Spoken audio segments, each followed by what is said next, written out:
ជំរាបសួរបងប្អូនហើយថ្ងៃនេះមកធ្វើការងារជូនភ្ញៀវអញ្ចឹងណាបងប្អូនភ្ញៀវគាត់យកស្មីមកធ្វើហើយនឹងដកប្រ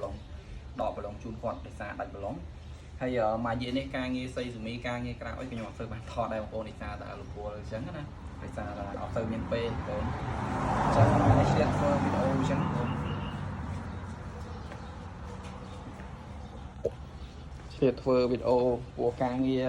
មានតែដកដែរអញ្ចឹងបងប្អូនទៅដាច់ដែរហើយក៏ឆ្លៀតតឡងអង្គមឆ្លៀត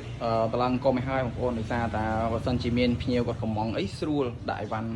ផ្ញើទៅគាត់លឿនអញ្ចឹងណាអញ្ចឹងសម្រាប់បងប្អូនដែលគាត់ចាប់អារម្មណ៍ប្រភេទជាអង្គមធ្វើយេនឬក៏ប្រភេទជើងតាំងប្រភេទអង្គមអីផ្សេងគាត់អាចកំងខ្ញុំបានបងប្អូនដោយសារតែប្រភេទអង្គមហ្នឹងគឺខ្ញុំឆ្លៀតតឡងទុកឲ្យហើយដោយសារតែកុំឲ្យស្ទះពេលដែលបងប្អូនគាត់កំងគាត់រងចាំយូរអញ្ចឹងណាហើយនៅមានប្រភេទច្រើនទៀតបងប្អូនដោយសារតែ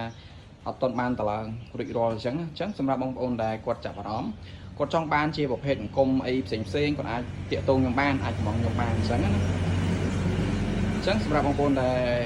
ចាប់អារម្មណ៍ចង់តាក់ទងខ្ញុំបងប្អូនអាចឆាតចូលពេញខ្ញុំផ្ទាល់ឬក៏បងប្អូនអាចតាក់ទងខ្ញុំបានតាមលេខ Telegram ហើយលេខទូរស័ព្ទខ្ញុំលេខ Telegram ខ្ញុំតែមួយអញ្ចឹងបងប្អូន